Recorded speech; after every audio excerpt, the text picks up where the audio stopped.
The enumeration in the Constitution of certain rights shall not be construed to deny or disparage others retained by the people. The power is not delegated to the United States by the Constitution or prohibited by it. To the states are reserved to the states, respectively, or to the people. Good evening, everybody. Welcome back to another episode of the Conservative Enclave. I know we've taken a Spreaker hiatus. We've been over on YouTube. We've been over on the Twitch circuit, trying that out for a hot minute. You know, as a lot of you know, we've been trying to do this transition thing for a little bit, and you know, it's about getting around about that time when you start making that transition over. So, all my folks that's over on Spreaker right now, I appreciate y'all. All my family that's over on YouTube right now, I appreciate y'all too. And obviously, I'll be monitoring both chats. As you will apparently see me in real time here. Be the first time I've kind of done that, so y'all bear with me if I don't get back to y'all straight away if y'all have questions. Etc. So we got an exciting guest with us this evening. A lot of you that have gotten their mail-in ballots already. If you're going to mail them in, whatever, do what you do. I'm not going to discourage you from doing it or doing, what you do. You already know how I feel about that situation. But please take the time, since you do have the ballots in your hand, if you got a mail to you, and research the items and the issues that's on there, because a lot of states and a lot of municipalities are amending their constitutions and city charters through these ballots. So before you mark that ballot, make sure that you know the issues that are going down the pipe on that one, so you don't get bamboozled and hoodwinked, right? I mean, you have until November 3rd. So what's the big rush? Take some time every evening and research the constitutional amendments that's on the ballot, or what's the changes to your city charters, etc. It's very important, because remember, you will always lose your liberty and freedom first at the local level before anywhere else. That's guaranteed.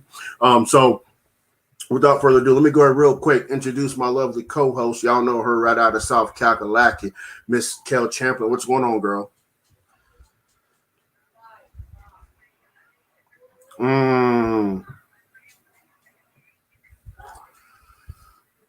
Oh, boy, here you go. Here you go. Oh.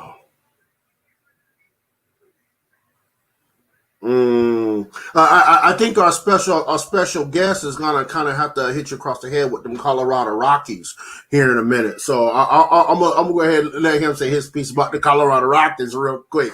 All right, and those of you that are in Colorado that is listening, that got my email, my little blurb about it. I'm hoping y'all are tuning in, and y'all are paying attention, especially if you're in Congressional District 7, because our special guest that's going to come on here in about 5-10 seconds to introduce himself is actually running for Congress in the 7th Congressional District in Colorado. Ladies and gentlemen, I introduce you to Mr. Casper Stockham. Jeez. It's like, Hey, I appreciate you too, my man. For those folks in Colorado, especially in the 7th District, that you haven't got a chance to meet, that might be listening in on this show this evening, go ahead, let the folk know a little bit about you real quick.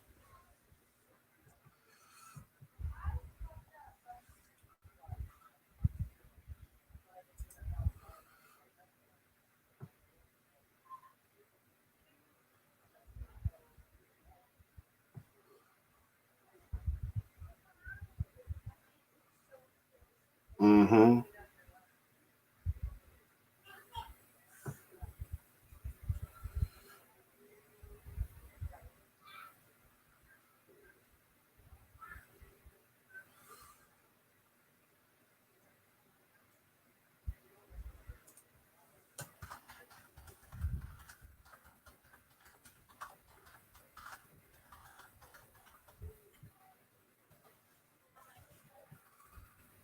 Mm-hmm.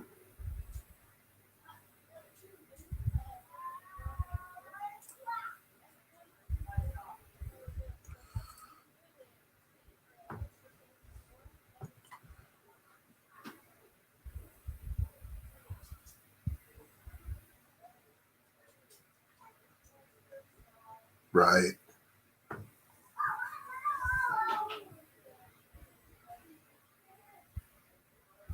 Yeah, it's definitely been a hot minute. I want to hit a hot button topic real quick. So I know you guys have been doing mail-in balloting out there for quite a few years. What's your opinion about it? Your honest opinion about that mail-in balloting?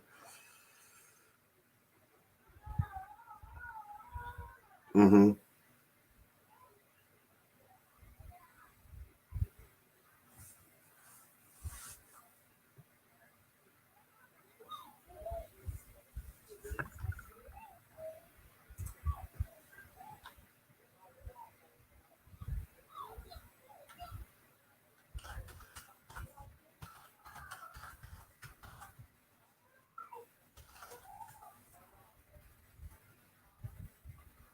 Yeah, I mean that's refreshing here. I mean, obviously everybody knows I'm like a heck no.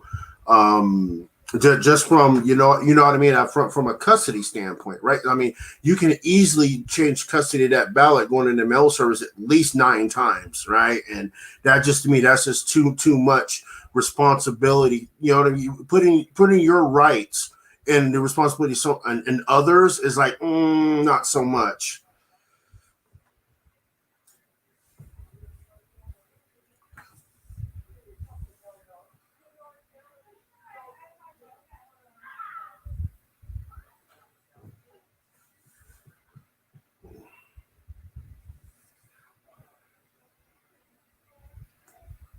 Mm-hmm.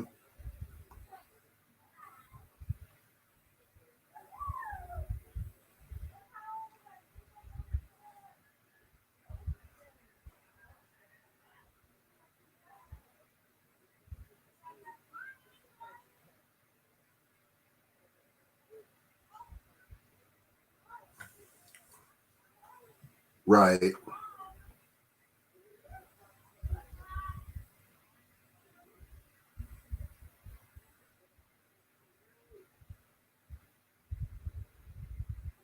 Right. Right, and I agree with that too, 100%. I just don't, you know what I mean? Like I said, I've never been like, just you just want to drop your rights off into a mailbox somewhere and hoping it gets to the recipient's place. I mean, after the instances we have seen where there's been mail, I'm not saying in particular ballots, but mail has been dumped places, and it's just like, it's instances like that. All it would take is to dump 2,000 ballots and completely flip a race. So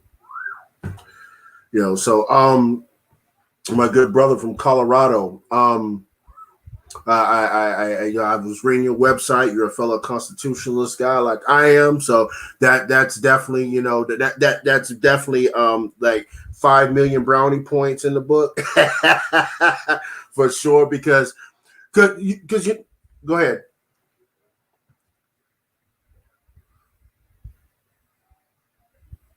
That's right.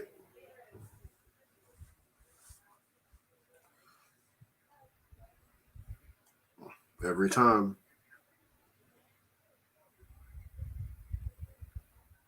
Mm-hmm.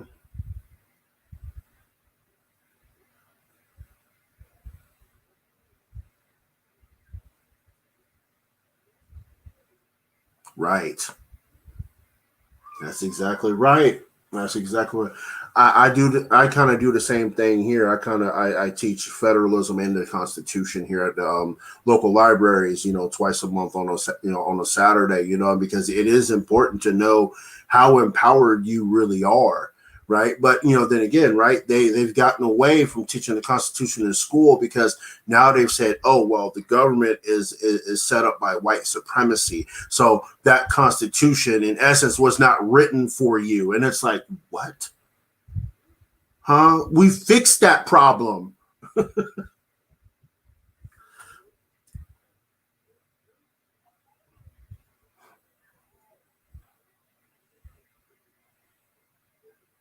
That is correct.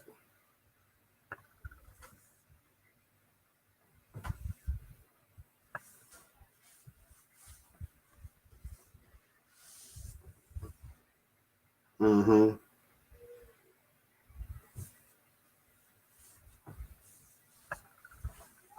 Yep, sure was.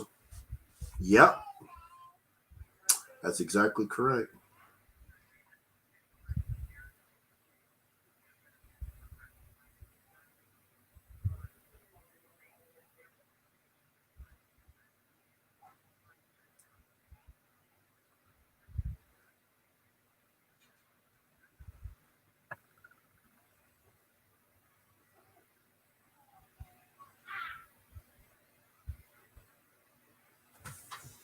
Mm-hmm.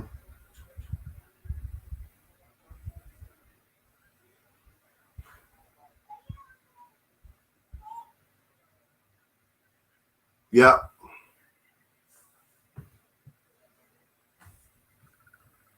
Right. That's right.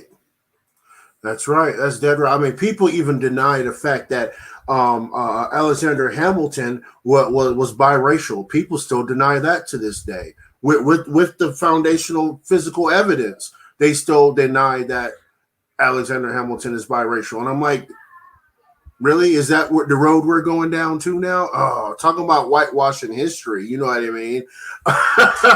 Because it doesn't, it doesn't fit their narrative at all. So what's the biggest?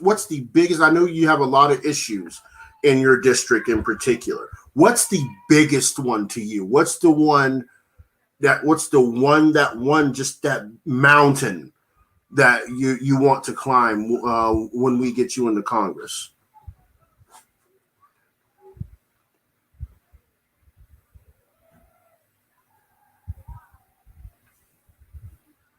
Mm-hmm.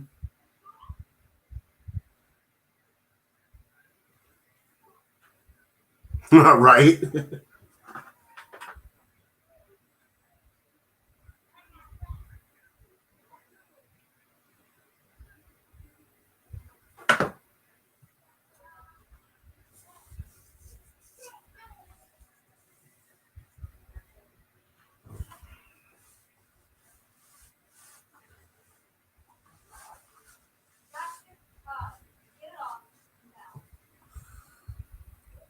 Right.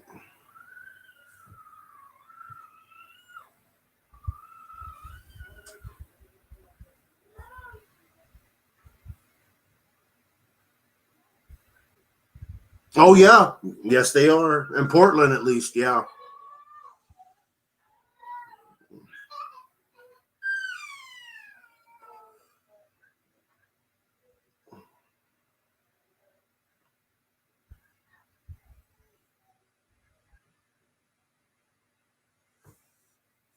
Right.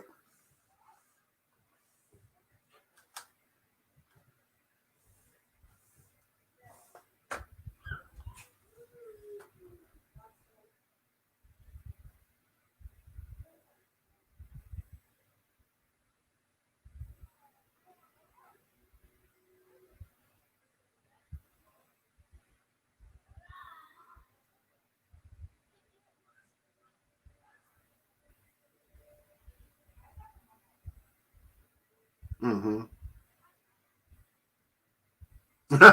There you go. There you go. Well, you must. You're a salesman. Hey.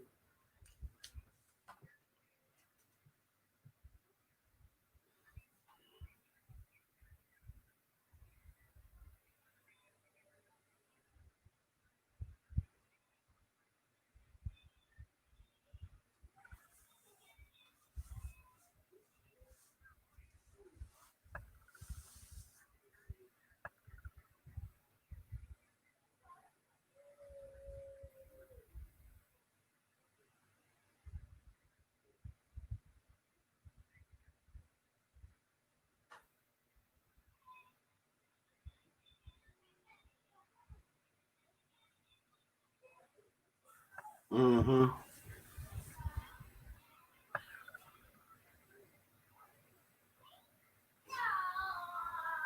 There you go. Right. Right. Hey. Hey, hey, the thing is that, people, that's the blight of the inner cities, right? Because Republicans have given up on the inner cities, right? So, we always hear that cliche, black folks always vote Democrat. Well, if you give them a different choice, they might vote Republican. But when you don't present the choice, right, then they're going to always vote Democrat. You just can't give up on people. And then we get the cliche narratives about Republicans, right? And it's like, how do you beat that? It's like, It's like, hello, Republican Party. We have done this to ourselves by not being out there in the streets. Just like the Democrats are. They're in the streets no matter what neighborhood it's in. They in the streets. Yeah.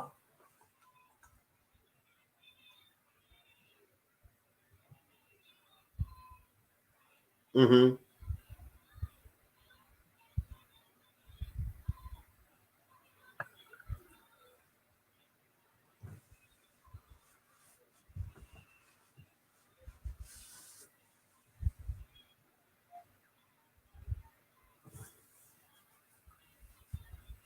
Right.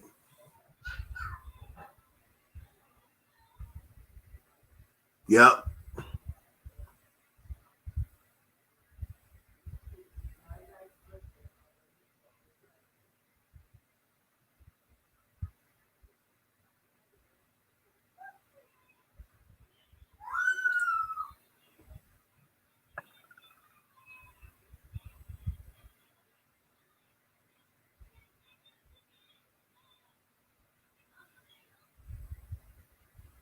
Mm-hmm.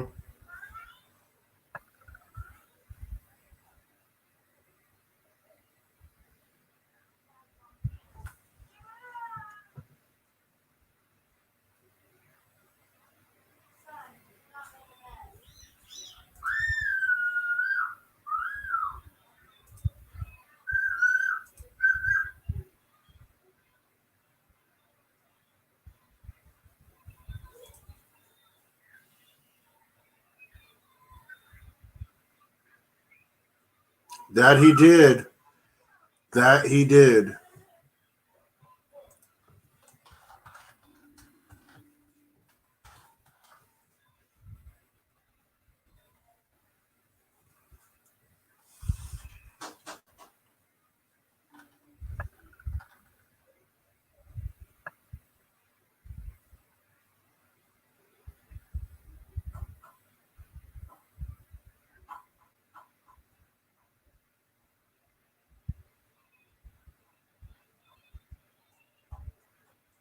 Mm-hmm.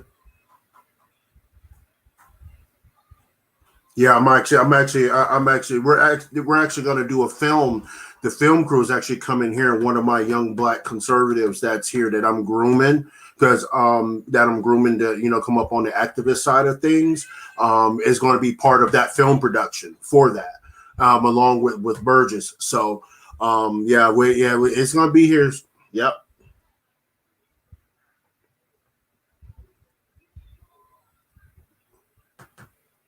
Mm-hmm.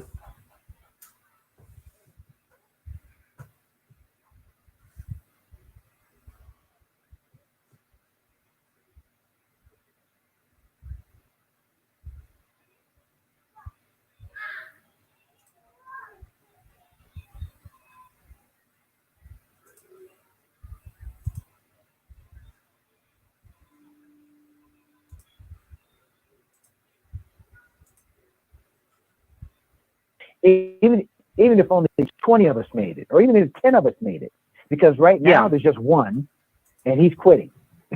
It's Will Hunt in Texas. He's leaving. Yeah.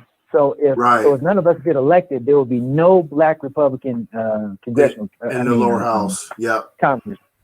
Right. So if 10 of us get in, even if 5 of us get in, it still changes the entire narrative and starts to flip the script on. And you know what? Here's the thing though, right? Is Democrats or Republicans aren't ready for this. They're not ready for this paradigm shift. And I personally, I really think that they have been avoiding it for so long because they're still in denial about the Lily White movement. They're still in denial that even happened, right? So now, after that, it took 53 years to get another black senator. And then after that, it was 38 with Tim Scott. Yeah. So it's like, y'all not ready for this. Y'all not ready about if all 30 of y'all get in the office, it's going to be You know, it's going to be the shift, the shift of a millennia, right? But the other thing I always say too is the Democrats have all the black voices when it comes to voices about black issues, but the Republicans seem to have not conformed to that. Be like, hey, there is black conservative voices that can voice and counter that opinion. My question to them is, why have we not gotten them in there sooner? You're going to let the Democrats control the whole complete black narrative and wonder why people, you know, act a certain way towards black folks? Because you don't have anybody to counter that narrative. I can actually, exactly. And I can actually answer that. The Republicans have been, for so many generations, they have looked at any minority group, not just black voters, and black politicians. They have looked at every minority group as a monolith. That's starting to change finally. Right. But I can't just say that it's only Republicans, because the Democrats has done the same exact thing. Oh, they have. You know, I have this little saying. I said the Democrat Party has exploited the black community, but the Republican Party has ignored the black community. And like I said, they used to be able to do that and still win. Now they can't win anymore unless they embrace the black community, and that's why President Trump is winning. That's why the percentage of the black vote this cycle is going to be more than it was for him in 2016. And it is. If it's 15 to 20%, he wins. Yeah. That's exactly correct. Well, and you add into that the Latino vote and the Asian American vote, and I'm going to say this specifically as Chinese American vote. Because of everything that has happened in China over the last 3 years with Hong Kong and Beijing kind of kicking its heels in, I really do think that we're going to see some major shifts when it comes to politics here in the U.S. Yeah, and the media is trying to hide all this and disguise it with the polls and everything else. But since 2016, President Trump has not lost many, if any, votes. He's gained a lot of votes. He's gained more in the black community. He's even gained Republican votes who were never Trumpers, who are now fully on board. I mean, MAGA had wearing Trump supporters now. Right. We've got the walkaway movement with Brandon, right? Got the walkaway movement. That's hundreds of thousands of people who have walked away from the Democrat Party. We got Candace Owens with Blexit, right? We've got Lexit, Latinos exiting the Democrat Party. We've got Dem exit, Democrats exiting the Democrat Party. It's a movement. We also have Jexodus. I think they may have changed their name to Exodus, but they are Jews exiting the Democrat Party. Oh my Lord.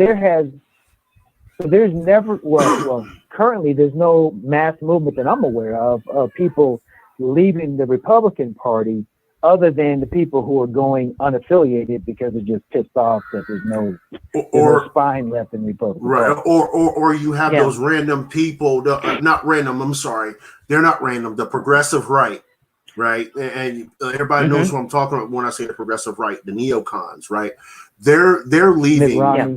They're trying to take back the GOP by sacking with Democrats, right? I mean, and we've seen it, right? Lincoln Project, for example, right? And if you look at the Republicans for Biden, they're all neocons. All of them are neocons, right?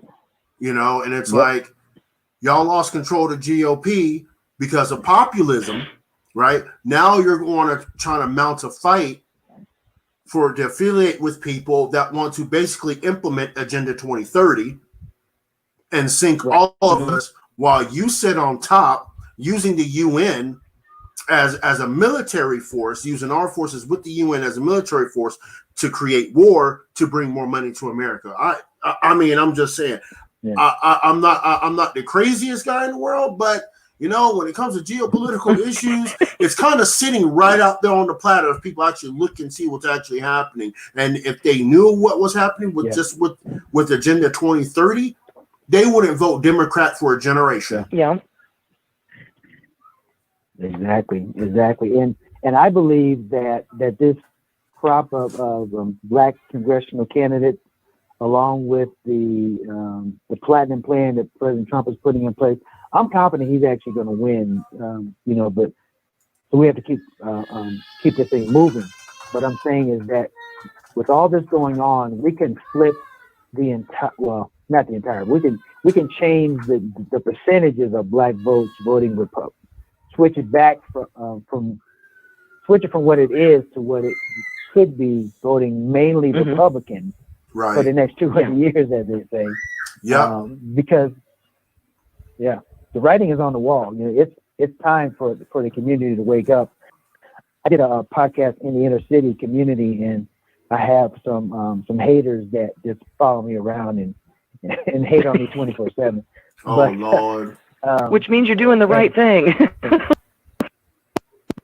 Exactly. So last weekend I was at a rally downtown. I was at a rally, and there was a black agitator there, and he was calling me house nigger, and I was just laughing at him because I've been. I got a story about that. Go ahead, brother. I got a story about that one. Yeah. I've been called so many names and stuff. None of that bothers me anymore. So, But anyway, so when I went to the podcast, they said, "Well, we're not going to call you that. We're just going to call you a coon." And I said, "Okay, well that works too." But I'm not going to let them control the narrative. Right. They're not going to get me riled up because see, I've been exposed to the world. I've been to Europe. I've been all over and stuff, so I'm not living in a bubble. See, they're living in a bubble, so they think, that's going to get me all riled up. And I said, not really, because, you have no idea what you're even talking about. Isn't that the truth? Yeah, the same thing happened. I went to the Blexit rally in DC last weekend, and I take pictures and all that good stuff. And I know a lot of people that's part of the Blexit thing, so I went to go, to meet up with them, whatever. And when they marched around Lafayette Park around and cut back around towards 15th Street, there was 3 Black Lives Matter activists out there standing in front of Black Lives Matter Plaza, right? And there's a white lady out there hollering through a megaphone, you know what I'm saying? About Trump and all this. And then there was this one little black guy sitting there calling all the black folks house Negroes as they walk by. And I'm sitting here like, is this what we're doing? Is this really what we're doing? We're standing on the corner next to a white lady spewing racist rhetoric at black people, and you're going to say house Negro standing next to her. Are you kidding me right now? Right. Like they can't be serious. They really can't be serious about this. Yeah. Well, they flipped the narrative around, so they think that we're the ones on the plantation doing the bidding of master, while they are the ones that are free. And I'm like, so if that's the case, this is a non-functioning plantation, because I don't follow nobody's plan. All right. And I'm packing at the same time. So how many slaves do you know are Second Amendment packing slaves? Yeah, no kidding. If I remember correctly, during slavery, they weren't allowed to read, have guns. Wait. The 3/5 clause made them only 3/5 of the person, so that means they could only get 3/5 of their rights. Wait, that's not even a whole person. So the rights didn't apply to them. So, all right, I'm sorry. Go ahead, keep on going, brother. I'm sorry. Right. My bad. Now, now, if you look at the bigger picture, you say, okay, now. If the Republican Party is the party of the plantation, then they are failing because there's no black people on it. Right? It's like on the plantation. Damn. But all right now.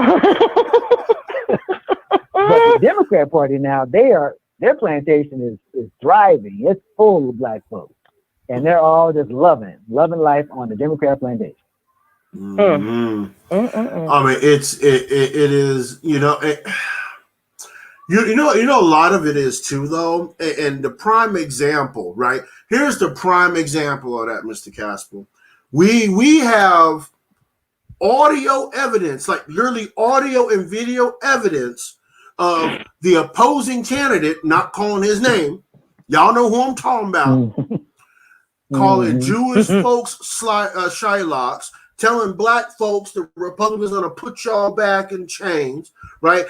Talking about he's experienced roaches, right? You know what I'm saying? And what was the other thing? Wait a minute.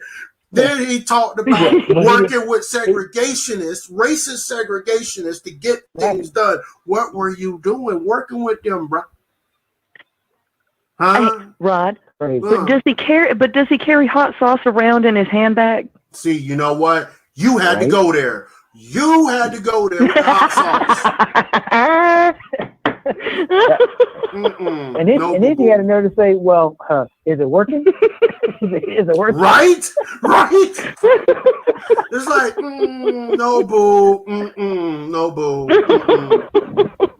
No, I'm doing it. But that's the thing. They don't recognize, like, oh yeah, well, you know what? I mean, he might be, no, he just whatever. I say, no, you can't come up with an excuse because you cannot find any audio or video of Donald Trump saying anything remotely racist. You can't pull it up. No.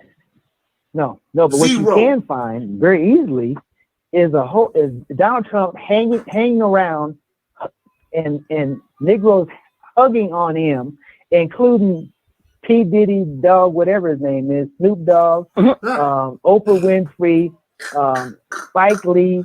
They're hugging up on Donald Trump like he's their woman or something. But that was before he came down the escalator. Right. And it's like, I was like, stop it. But you know what they've done though, Casper? You know what they've done, brother? What they've done is they tore down Trump so much this year, right? To try to lower him to Joe Biden's standards, and then turn around and want to say, well, guess what? My master's better than yours, and it's like, what? Is this what we're doing?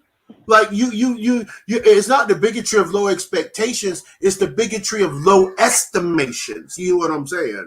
Right? And it's like it's like, are you gonna completely ignore this and deflect to Trump? Like, and I just look at people, well, Trump is this, and I was like, but dude just say he's gonna put Republicans gonna put black folks back in chains. I told when we were doing the podcast, they brought up the Central Park 5. I said, okay, let's say you're 100% correct, and Trump was mad about 5 black people, and he wanted them in jail, and he wanted this and he wanted that. The man had started the First Step Act that Biden put in place. Well, not the First Step Act, but Biden put the criminal justice laws in place that the First Step Act reversed.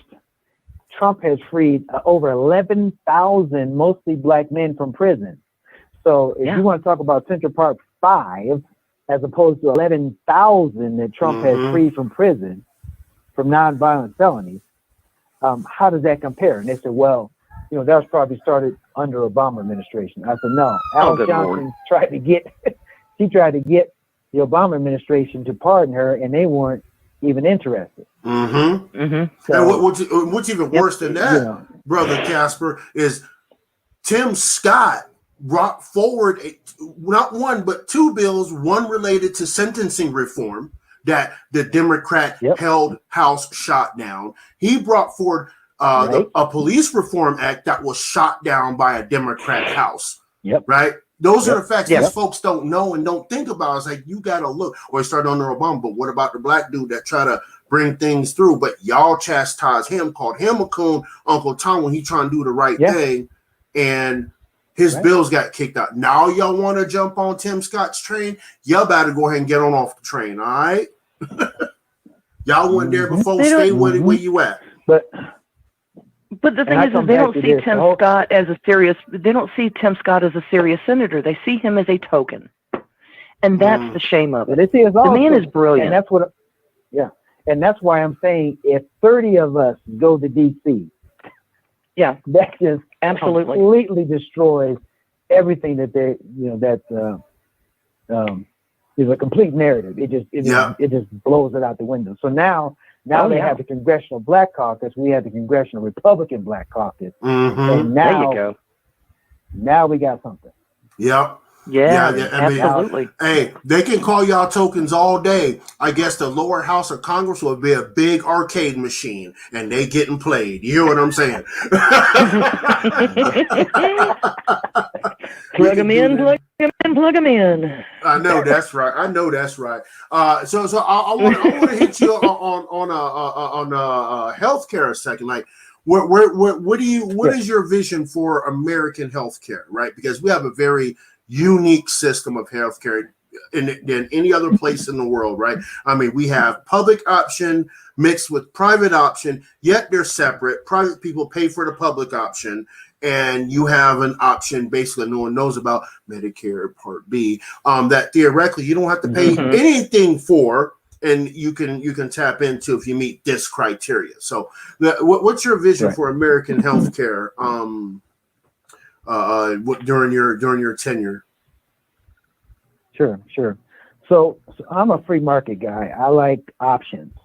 As an American, I like options. I like going to the grocery store and being able to pick multiple brands of toothpaste if I want, right? I want Crest, or I want whatever, right? So healthcare is the same way. There are very affordable, and I'm not talking about affordable care from the government because that was a joke. I'm talking about free market affordable solutions for healthcare. Rand Paul put out a 4-page healthcare plan, 4 pages, not 50, 4. Yeah. And it addressed pre-existing conditions. It addressed the market. It was a phenomenal plan. The president has seen it. He's talked to Rand Paul about it. I don't know where they are with it, but I fully adopt that plan because it includes things in there like health savings accounts. It's like a no-brainer. Yep. As soon as a child is born, you can start putting into an account that's only for health issues. And you start putting $5 in, $10 in, whatever. Okay, by the time they're 20, there's hundreds of thousands of dollars in the account. Right. You know, that you can do something health-wise with. Or down the road, they can say, you know what, I want to cash it out. Okay? Right. Health savings accounts. I love it. Yeah. And then there's something called direct pay. Now, direct pay is a very American solution to this problem. So these are doctors who said, you know what, I'm done with all this government foolishness. We're just going to have our private practice. There's going to be 4 of us, and we're going to sign up members to our direct pay. So as a family of 4, you would pay $50 a month for to be a part of this doctor group. And then you just pay $50 a month, But if you have any issues, you got a sniffle, you got whatever, you got COVID, whatever, you call them up and you say, hey, you know, I got this going on. Okay, they do a phone consultation. They say, yeah, you need to come in. When the tests are run, they pay for the test, not you. Right. So they're only going to get the test that, you know, hone in on what's going on, not just a shotgun approach and say, oh, yeah, we need an MRI, we need a CAT scan, we need boom. No. They're only going to pay for the stuff that makes sense because they're paying out of their pocket. So That's now exactly you have this personal relationship with the doctor group. You know them by their first name. They know you by your first name. And there's hundreds of people that are part of that specific group. And there's no government involvement. No Medicaid, no Medicare, nothing. It's just $50 a month. Right? So the average person can do that. Right? If you're working, you can pay $50 a month for that. But that doesn't cover, there's some other things that need to be covered. So on top of that, 50, you go to an Aflac kind of plan to where if you are working and you get hurt at work, you would have some kind of workers' comp stuff, but you wouldn't be earning a paycheck. So the Aflac plan covers your bills, you know, while you're in the hospital or whatever. So you got that. That's about $50 to $75 a month for a family of 4. We're still under $200 now. Right. Yeah. Right. And see if something like that had been presented instead of the ACA, if they had done something like that, I'd have been on it in a heartbeat. Right. Well, the problem the problem is, none of this involves the government. It's totally removed from the government. Right. And As then, it should and be. then on top of that, on top of that, you also want to have a long-term catastrophic, if you get in an accident and you become an invalid kind of thing, to where you want to have that kind of coverage. That's another $50 to $75 a month. We're still way under 500 for a family of 4. Yeah. Right. Yep. And that's something the average family can afford. Right. Oh yeah. That's correct. So, but it's still going to be people who literally are so poor, they can't afford any health insurance. I got that. So those are the people we need help. Like, leave me alone. I can afford the $500 a month for my health coverage. Yeah. But leave me alone. Let me do that. And then help the people who are homeless and so forth and everything else. Right. That's exactly right. I mean, my thing is, I mention this all the time, that I love the New Zealand track, right? The way they have it, right? They have the public option that you can buy into, right? And then they have, obviously they leave the private sector alone, altogether, but make sure it thrives just as well as the public sector does, right? But they're kind of intersectional too, right? Because a lot of people will have a private option, but then also buy into the public option for supplemental coverage just in case. Sure. Right. Sure. And I'm all cool. That's for me personally, that would be the perfect model. Right. Because obviously some insurance. If they want to. Go ahead. If they want to have Medicaid and Medicare and they want to have it to where you can buy into it, if you like that, then buy into it. Right. But just don't force me into it. Right. Exactly. Yeah. And don't penalize me for not doing it. Right. Yeah. Yeah. Because I mean, we're looking at just Medicare unfunded liabilities sitting, well over $130 trillion right now. I mean, it's at the point where it's almost unsustainable, right? I mean, it's something on one point in time, something has to give, right? They screwed it up with the ACA. They stole our money, and it still did not make a dent into that unfunded liability. It didn't do anything. No, and now they're telling lies, saying that Trump wants to get rid of it, and all these people are going to be out of coverage. The ACA never covered everybody from the jump street, and it made my insurance worse. My cost for insurance went up almost 3 times. I'm with you. And it still was worse. Hey, what truth they're not telling them, though? What truth they're not telling them is that, one, the ACA really doesn't exist anymore. Once they killed the medical device tax and the individual mandate, ACA was done. Yeah. It was game over. Right. So they can sit there the actual Go ahead. Yeah, the actual number that I've heard recently, they were talking about 20 million people having health insurance through the ACA right now. Right. No, it's 8.5. That's all? That's it. 8.5. 8.5 people that has quote unquote. No, 8.5 million, honey. Yeah, 8.5 million. 8.5 million that have this ACA coverage. They were supposed to have, and they were supposed to have 25 million monthly in order to have it self-sustaining. Right. There are 8.5 million through that program right now. Wow. Right. Yeah. That's unbelievable. That is unbelievable. So when you hear that millions of people are going to lose their health care if the ACA mandate is overturned, it's a lie. Oh, boldface. It's been overturned. Yeah. That Texas decision kind of, like I say, when they killed that individual mandate, it was over. So I want to ask you one thing, Mr. Casper, one more thing here. And since we're neighbor states, right? So I know you see the influx of illegal immigration that comes up from this way, right? So I mean, there's actually people here that has tracked people come across the border from the Four Corners area all the way up through, come up through Blanding, Utah, and then they go across Rifle. I know that area, Rifle, Price, Utah, that area right there. And they come right on up through there, right on up Denver way up there. So my question for you is what would be your plan if you could implement any plan overnight? Boom, it was all yours on immigration. What would it be?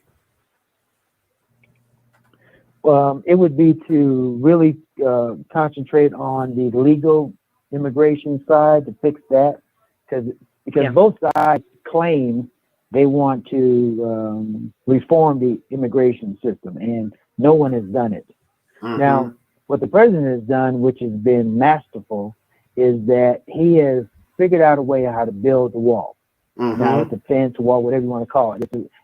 It's a barrier, and I just heard today he's got over 400 miles of this barrier built. Yep. And our border is only like 450 something miles. It's almost done. And if you notice, there's been very little complaining about the border from the Democrats. Because the illegal crossings have gone way down. Now there's still a problem at the border. There's still drugs coming in and so forth. But now a lot of them are coming in through the ports of entry. So now we just have to come up with technology and ways to track that better as they're coming in through there. So I support strong borders. I support the folks that are here, like the dreamers that are here. I think also something President Trump did that was also masterful was he put the dreamers back on the table. Because Obama took them off the table as far as negotiating table. He took them off. Trump put them back on, and then it's, oh my God, you're gonna deport all these people. No, I'm just saying we need to do something permanently with these people. Right. So, we need to have a permanent discussion about these people because they're here illegally, but we kind of let them slide, and now they've made a home here. They're part of our society. Yeah. Right. They made a home here. So I'm not suggesting that they be sent back. What I am suggesting is that they get in line. Yeah. Get in line. I agree. They're working and they're working, paying taxes or whatever. They can stay here. Most of them don't even speak Spanish, right? Right. No, and look, having grown up in the Dallas-Fort Worth area, I can tell you for a fact that most of those kids who came up with their parents, the only time they spoke Spanish was with their parents. Right. If they were at school, if they were out with friends, they spoke English a lot of times better than we did. Okay. So, yeah. The whole image of these kids that were brought up by their parents as being people who are sponging off the system and not knowing how to speak English and all this other stuff, that's not what it is. Right. These are people who want to be here because their parents brought them here because they believed it was a better system of government. Whether they were legal or not when they came over the border, I think they should be given a path. Absolutely, but the path should be them getting in line. Absolutely. And having some way to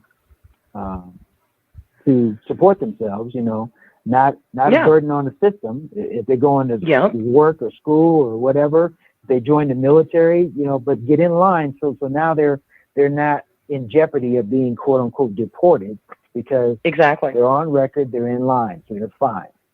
Yeah, those are the common and they're contributing citizens at that point, Right. So those are the common sense things that should be done. And that's my problem with the swamp is that they don't even focus on common sense. They're just, it's just a mess. They're just arguing back for 24 hours a day, and they're not helping anyone at this point.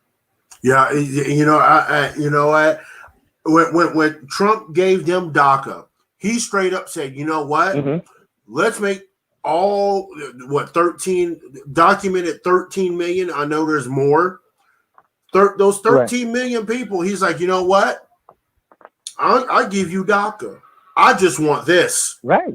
I'll give it to you. Like, I'll sign off. And guess what they did? Not once, but twice. They said no. So, again, these Democrats don't care about these people. So There you go. I hope that's my point. I hope if when we take the House and keep the Senate, right? I hope something gets done about DACA like immediately, like just like within the first 100 days, right? Not even the first 10 days after January 3rd, like get it done like right now. Just you know what? Because see the thing is a lot of these DACA recipients now, I have to digress a little bit and say that you should have taken the personal responsibility to put yourself on the roll, right? When you turn 19. You know what I mean? I've said that for a long time, but we're at a point now where these folks are about 10 years younger than I am, right? I'm 45. So these cats are like 30, 35 years old, and they haven't done it because of the fear of the expansion of the state, right? And the state I'm talking about is ICE, and CPB, these guys, right? Because they're quick to snitch, right, and get people thrown in jail or etc. And this is done mainly in Democrat cities. That this people don't understand that the use of force of the state is heavy in Democrat cities. You go to Republican cities, there might be illegals there, but they're not like, oh my God, you're illegal. Like, we leave people alone. Like, you're illegal. You know what I'm saying? And we'll catch up with you if you screw up. You know what I'm saying? Exactly. So people are not realizing that paradigm. Go ahead, brother. Yeah. No, I was going to say, I think the president should do an executive order that says DACA can sign up or get in line. They could just go to the Immigration Bureau or whatever and just get in line. He should. I will say this though, because we have a comment in the chat about letting all criminals in the country. No, that's not what this is. And I'm sorry, if you have been here illegally and you're committing crimes, I'm sorry, your butt needs to go back to wherever you came from. That's right. Deportation immediately. Oh yeah. Deportation. Right. Oh yeah. No, this. So if we're going to open up that pathway, it needs to be for people who have clean criminal records, even though they're here illegally. And yes, that is an illegality in itself. Right. If they were brought here as kids by their parents, they had no choice about coming here. Right. Yeah, they have the choice now to start the process, but like Rod said, that process has been kind of backburnered for them because of the way the laws are enforced. Right. The only crime that I'm willing to overlook, not completely, but if they are in the country illegally, I'm not saying I'm okay with that, right? I don't want them coming across the border, but if they're here and they haven't committed any other crime, then I want them to get in line, because there are people right now that are in line doing it the correct way. So we shouldn't leapfrog over the ones who did it legally to help the ones that did it illegally. That's the biggest concern that I have, is the possibility of them leapfrogging. And look, I have a family member who is a legal immigrant from Trinidad and Tobago, and I would not want to see her place in line backed up, because it took her 10 years to become a citizen. And that was even with serving in the Marine Corps. Right. I would not want her place in line overtaken by someone who has been here for years and had that chance to become a citizen legally and didn't take it. Right. Yeah. And there's ways to do this. This is America. Okay? This is the land of ingenuity. There's ways to do this properly. So if you come here legally, when you get in that line, if you're legally, you would leapfrog over the illegal, but they would still be in line, but you would leapfrog over them because you did it legal. So there's still a penalty for it, and they still have to wait longer maybe, but at least they are in the process. So, and because they're in process, they can stay here and work. But if they get in trouble, and if they, then they're going to be, they're going to have to suffer the consequences. So they have to keep on the straight and narrow. Yep, I've always said the two things we really need to do about that is, one, we need to beef up interior enforcement, of this period across the board. And number two, absolutely, which I know I've talked to people on Capitol Hill about this on many numerous occasions I've been down there, and they are like, oh no, both Democrats and Republicans have said it, but I want to remove the Hart-Celler Act, completely rip it out. Done. Rip it out. What is that? The Hart-Celler Act. It's the act that basically it allows the immigration we have today. It just allows people just to come in, just random, and come in and apply for citizenship. Yeah. If we kill Hart-Celler, that kills the H-1B visas. It kills all of that. That whole thing is shut down. Yeah. And then once we get our house cleaned up, then we can probably talk about legislation about letting people in from other countries, etc. But as long as we have this problem, it's not going to get better. People are going to keep coming, just like this caravan that's coming up right now. Yeah. Right now, they're in central Mexico, just outside Chihuahua, right? They'll be here by November 1st, November 2nd. They will be here on the border. Just, right? Well, they're going to be they're either going to be at a port of entry or they're going to be at a fence. So, exactly. So, changes things a little bit, doesn't it? So you want to touch the wall, huh? Exactly. Now, I have a question for you. What is the biggest right now? And with that being said, okay, what is your idea for either fixing or helping that issue? Yeah. Well, like I said, the biggest issue for my district is safety and security. Most of my district are suburbs, so we're outside of the city. And some areas are walking distance to the city, so it's that close. And a lot of the crime and the sex trafficking and everything else is spilling over into the district. So safety and security is number one.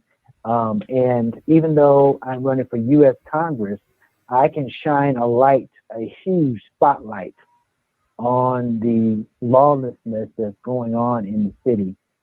They're not going to like me here locally. I'm not talking about the people. The people are going to love me, but the politicians, it's your local politicians, ignoring this. Exactly. I can shine a huge spotlight on what they're doing and not doing to keep our community safe. Okay, I like that. Yeah. Okay, one last thing, Mr. Casper. As far as go ahead, Miss Kell. Go ahead. No, I'm good. I was just going to follow up on the sex trafficking. What kind of numbers are you guys seeing as far as sex traffickers being stopped here recently? Because I know that the Marshal's office, the U.S. Marshals, have had a program running for most of this year. What kind of numbers are you guys seeing as far as trafficking is concerned? I don't know the recent numbers, but I can tell you that Denver is a very high transition location, because we have Highway 25 coming north through Denver, and 70 going across the nation. So 25 and 70 intersecting right in Denver. So it's easy for the traffickers to hop on the highway and get to Denver to do their, whatever they do. Do their dirt, So we found a lot of transition houses and things like that, to where people are being dropped off and picked up in the Denver metro area. Do you see having major sports teams like the Broncos and the Rockies and the Nuggets? Do you see that as a detriment as far as sex trafficking is concerned? Because I know that with the Super Bowl that they had in Atlanta, what was it, last year or the year before? I know that they picked up quite a few people who were hustling for sex for minors. Yeah. Is having major sports teams in an area like Denver a detriment as far as sex trafficking is concerned? Is that something that is a worry? It's not something that I've even thought about before. I mean, it could be, but I don't know if that is one of the reasons why. I think the biggest reason why is this is very convenient. Denver is a very convenient location because of the intersections, the interstates. That could be a draw, but but because of COVID and stuff, a lot of the sports things are shut down. So isn't that the truth? We still have the sex trafficking problem. Yeah. And I was just curious because it's one of those connections that I'm seeing is that a lot of cities that have major sports teams, because you have people coming in from the outside. Sure. They're coming in not just for the sports, they're coming in for the sports. So I was just curious as to how you were seeing that. No, that's probably true though. I wouldn't doubt that at all because you're right. But see, Colorado and Denver specifically are destination cities. Yes, they are here because it's a vacation location. The Skiing. mountains are close. Skiing and all that stuff. So I'm not a skier, but I'm a photographer. I'd love to go. Right. So education. One last thing before we gotta wrap up for the evening. Education. What is it? What is the, at least in your district, right? You're probably encompassing probably 3 or 4 different school districts or school boards. I don't know how y'all are set up in Colorado specifically, at least in that area, in the Denver metro area. What is the education like where you are, and what changes do you see that need to be made to improve public education? Yeah. So right now the education system is struggling because of COVID. The private schools are open. They're functioning, but for some reason the public schools they haven't figured out how to do it. So we have a tyrannical governor who is implementing mask mandates and just harder for these schools.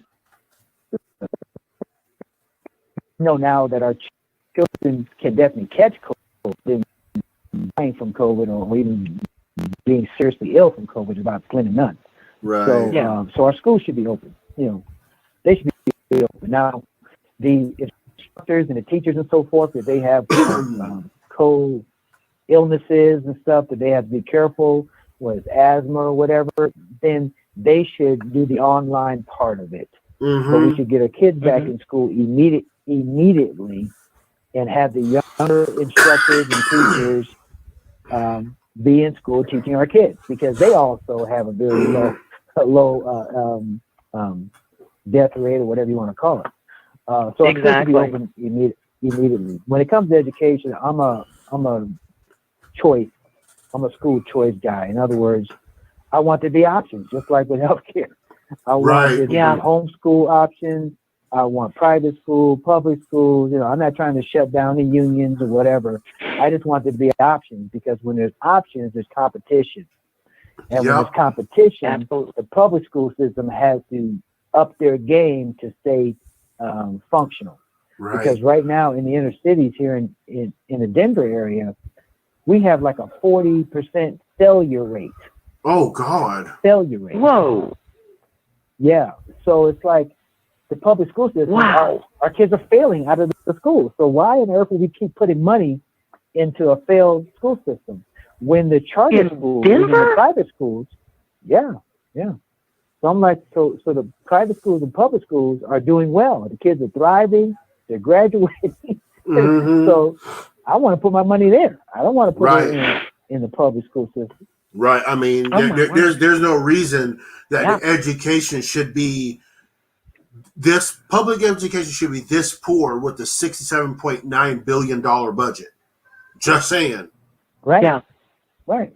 Well, and part of that, they're trying to blame Betsy DeVos because, they're saying she's trying to get rid of all the public school systems, right? The government system. She's trying to get rid of the government schools, and they're complaining. Well, first of all, even if that happened, if all the public schools went away, there would be private schools that would take their place. So it's not like we wouldn't have schools. Mm-hmm. So that's really not a problem. I also don't like the fact that we as states send our money to the federal government and then they send us some of it back. I'm like, that doesn't make any sense either. Yeah. We don't need to send them any money.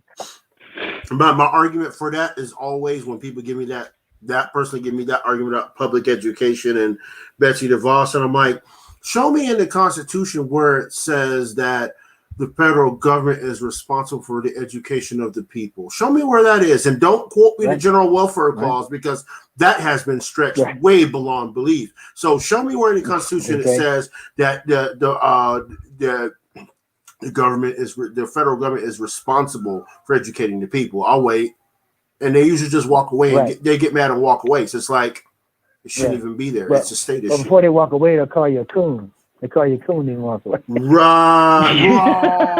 I forgot about that one. See, I've never had that problem, but that's the whole thing with being an old white broad, Right. Mm-hmm. Man, oh man. People can call me names all they want. I'll let them. I know that's right. Well, brother, I appreciate you. We're gonna roll up on the end here. I appreciate you coming through and all that stuff. How can our listeners, especially our District 7 listeners, or folks that are kind of in the area listeners that can get word to their friends, how they can get a hold of you, Mr. Casper, and how they can help your campaign and all that good stuff? Yep. Well, I have some simple things they can do, and I know all of them can do this. They can go to CasperForColorado.com. That's Casper is CasperFor Colorado.com. They can check out our videos there and things like that. They can join our team. If they're in the local area, we need volunteers because we have thousands of yard signs we're trying to get placed. And we have people requesting yard signs every day. So we got to get those yard signs put out there. We are doing okay on money-wise, but, if they have $5 or $10 to send us, that's great.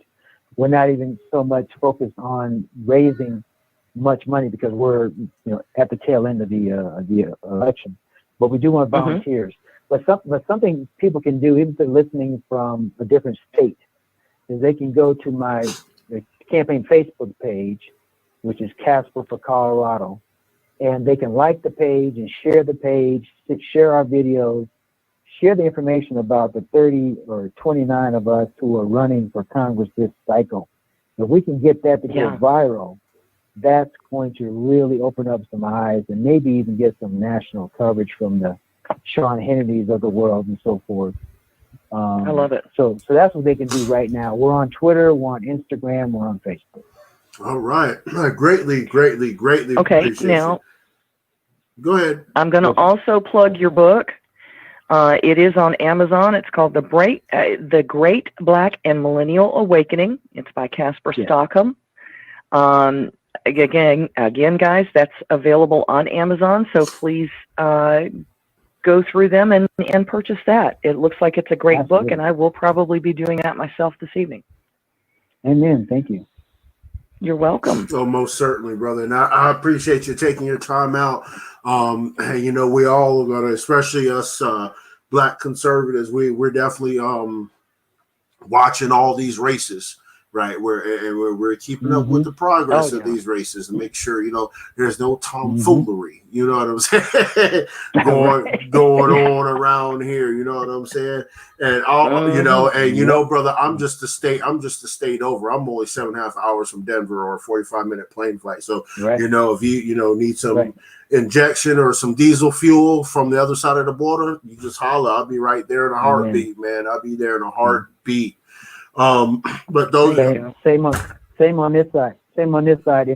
If there's something that jumps off there in Utah, let me know. I'll be happy to hop out there for that.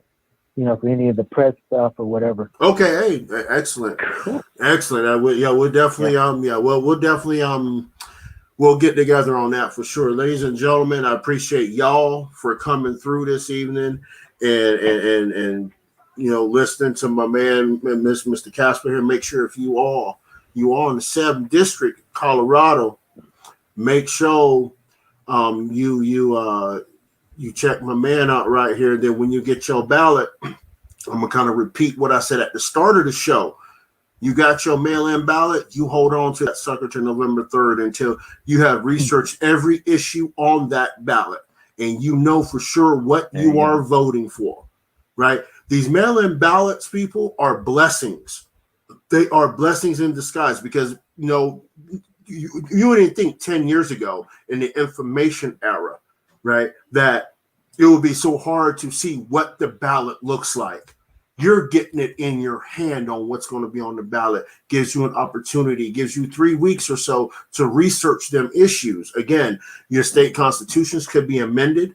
Your city charters could be amended. You need to pay attention more to those than you do really the U.S. Constitution, because again, those things are the items that will strip your liberty and freedom first before the U.S. Constitution ever will. So research. Make sure you mark that box for my man Casper over here. Make sure you hook him up, get him in the office, because we need some strong, level-headed constitutional conservatives in office to get this country back to where it was. And where it was, y'all know what I say, those 5 individual states. Because we're not a confederation, we are a federation. Y'all got to remember that here and always, forever. So until next time, y'all, stay easy, stay blessed, enjoy your weekend, especially out west here, because it is getting just a little bit chilly out here for a lot of us. So stay warm, stay well, enjoy life, and we will catch y'all again. All right, we're off. Okay. All right.